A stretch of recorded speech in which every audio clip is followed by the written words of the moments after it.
खाना बनाई हूँ ललका का। हाँ जीजी, आपन अपने बिटिया ताए बनावे खाए तो का हुआ है।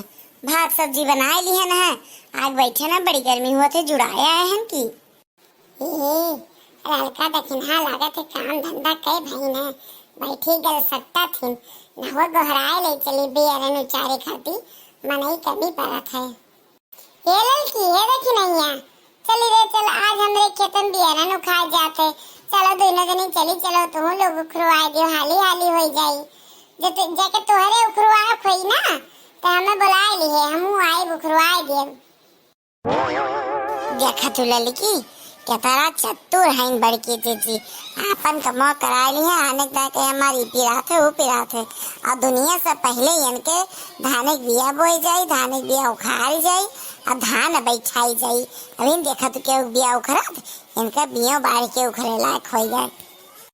जाए दे तू जीजी का करबू। चली चलो का बैठी पंचायत करत हूँ, चलो हाली से खत्म मने मजदूर आए देखा परी में उखाड़त है कि का करत है। चला चला जाते जीजी चला। ये तारा कुल्ले मजदूर है तो जीजी तब बुलाए लाए गमावा में।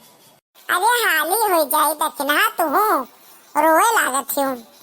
हे जीजी तार बूढ़ा नहीं दिखाए परत हाई ना आवत भैया वह लंगिया गया भैया कहूँ। अच्छा हे जीजी कुल बात छोड़ो, तब आपन गाना वाना गाओ कनो रो पानी पानी के है नहीं तो बिया उखाड़ी था इसे उखाड़े में जेरा न लागी। लड़की तो और एक गाने बजाना सूझा रहा थे, रुको सुधियाए दियो गाए दी थे।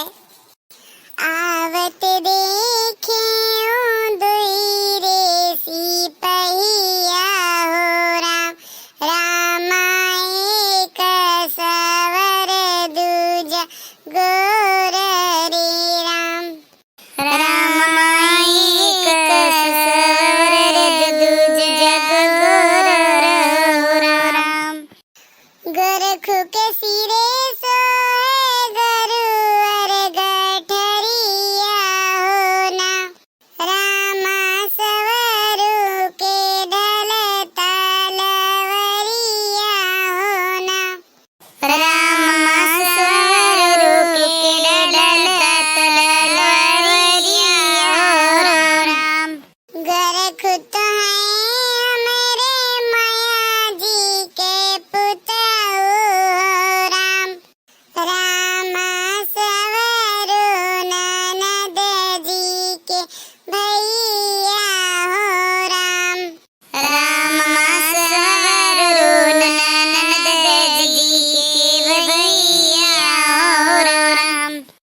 आओ ना बैठो भैया ललदर वजवा होना, भैया कहीं चला घर के हरैया होना, भैया कहीं चला घर के हलैया होना, घर के हलिया बहिनी निक सुख बाटे होना, बहिनी कहीं चलो आपन हवलिया होना, जेवन बैठे सरबा नैया हो राम, बहिनी के डोरे चले अखिया से आंसुआ हो राम, राम बहिनी के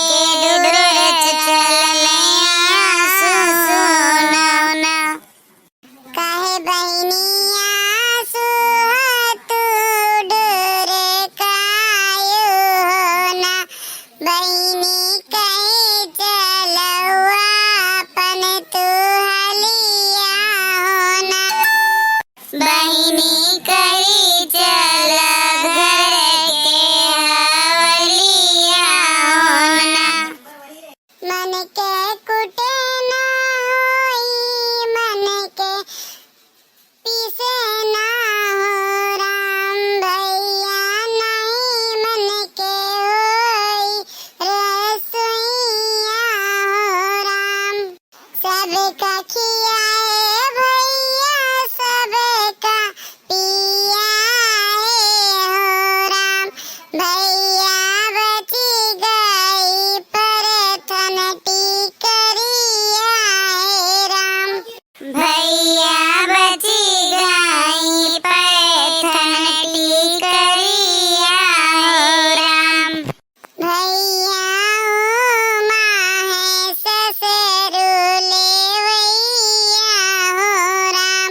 भैया माहे देवरु लेवैया ना, भैया माहे ननदी लेवैया नो, भैया माहे गुरु चरवानो, भैया माहे कुक करू बिलरिया ना, भैया माहे मारू भजनवानो, दसरु जही से तू बहिनी संकल्प होना, भैया जरी बुझे बहिनी कोयलिया राम, भैया जरी बुझे बहिनी कोयलिया राम, ई दुख दिन का भैया बपाई के गेवा होना, नहीं बाड़ी होना दिया होना, ई दुख दिन का भैया माई के गेवा होना, नहीं मचिया बैठे मैया झंके होना, ई दुख दिन का भैया भौजी के अगवा होना, नहीं तो उठत बैठत तनवा उमरी है हो राम। अरे जीजी कितना बढ़िया निर्वावन गायु, एकदम रोवाई आई गे। ऐसे बिटियन के दुख रहा थे अपने महतारी बाप के आगे बिटियन आए बताउतीन। देखो बहनी लोगे आपका हमारा गाना कैसे लाइक और सपोर्ट किए हो, हमारे चैनल का सब्सक्राइब किए हो, तो बढ़िया बढ़िया देहाती निर्मोहनी गीत हम लाइव ऐसा धान बिया उखाड़े धान बैठावे सीजन है, बढ़िया बढ़िया गीत लाइव, ये एक सामाजिक गीत रहा।